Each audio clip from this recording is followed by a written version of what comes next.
Have you ever heard of the Yoko factor? Well, that's what's about to happen.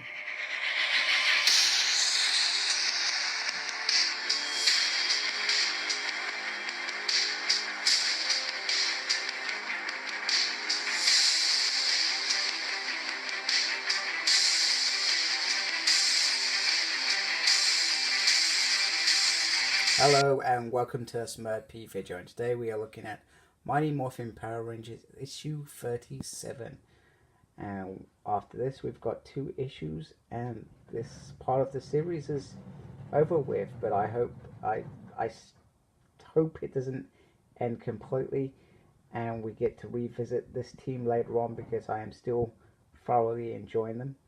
On the front we've got the Solarix Ranger looking at all the other Rangers for a visor, and I'll do a video off that variant set so you can see all the covers together. Okay, so it's the usual format, written by Margaret Bennett, illustrated by Simone DeMio, colors by Walter, and Les by Ed as always. Ed has always been doing a Les for a very long time. And basically the Rangers have just discovered that the planet that has been calling to them is made up of Zeo crystals, and basically it's dangerous, and they discuss that perhaps they've been brought by something else that's guided them here, and it makes Heckle points out that it makes his Dark Energem look like a little trinket, and it looks like whatever was going on with this planet or these Zeo crystals, the morphing grid severed ties with the void as it grew kind of off from reality. So pretty much Tanya, and I always struggle with her name, Ilarion, realize that perhaps they need to be going towards that point there, as that seems to be where they should be going. And they're all concerned that if the Creator finds us, he can pretty much destroy the whole universe just like that. And there seems to be no guards, no dogs, and certainly no perimeters protecting it. So it's like a little journey, so it's quite cool. And they all seem to take turns in fighting it, and Andros seems to be distracted, and that point comes up later on in the issue. I felt throughout this whole series that Andros hasn't been the Andros that we expect from In Space, that leader who's, even though he doesn't understand Earth's way, he was always very sure on it. And this seems to be the map that leads them to all these little points up here, which is very, very cool, very different. I dig it. I love it a lot. I do enjoy this art. It's very colorful. So pretty much they get there, and the Solarix seems to be coming alive, which is great. And we got a mention of Thunder Sharks. No idea what Thunder Sharks is, but they sound like they would be fun to listen to or see. It just sounded very random.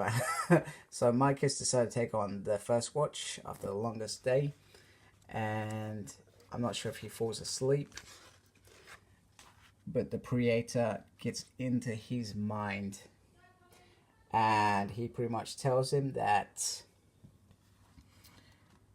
you got survivor's guilt, survivor's anger, because you're still here. And he tells him that, you know what I'm going to do?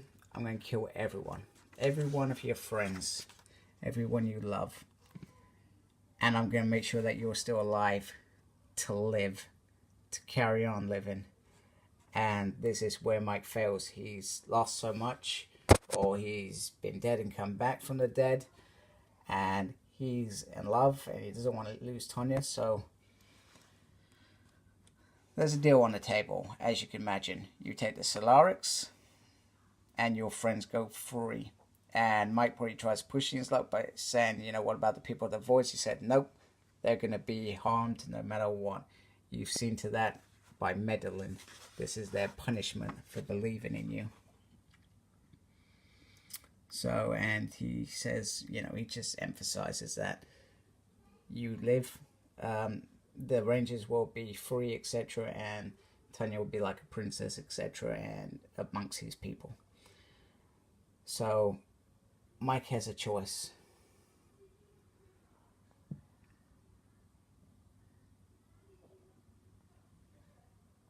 But what did he do? It's an interesting one to find out. Anyway, the Solarix Morpher is missing. It's gone.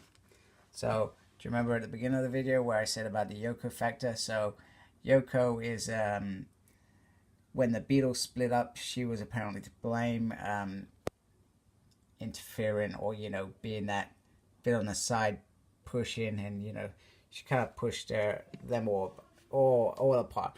I'm not going to pretend to know the ins and outs. I saw that on Buffy the Vampire Slayer, and Spike told us. And there's actually an episode called The Yoko Factor. It's a very cool episode. I did enjoy that. So pretty much they all start arguing and bickering, and you can imagine their fingers being pointed. And even Andros, remember I was saying about Andros as well. Oh, wait a minute, we've not got to that part. So pretty much Ari kind of points out to everybody that they've all lost something. And then they point out how Andros is distracted. Every battle is about, he calls for his sister afterwards. And every waking minute, he's by her side. So, you know, it goes a bit crazy. And then Ari decides that, hey, Andros, you're going to take a hit. So, as you can imagine, how things usually go, guess who gets shot? Yep, that's right. Ari. Well, that's what she calls her. What's this one's name? Oh, man. Do you know what? I'm really struggling with these new names. I'm just talking crap around it. So, anyway, she's shot. And she starts disappearing into some sort of void. No pun intended. And guess who picks her up?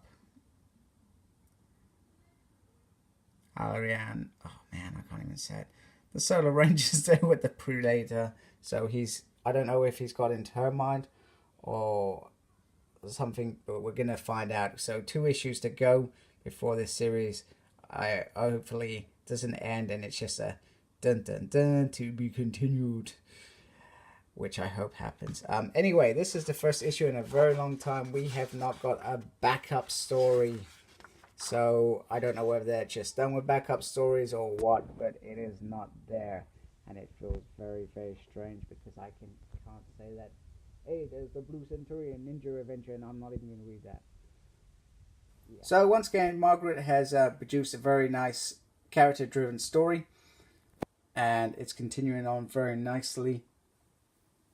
With the set of characters, everything has been built up very nicely since issue 32.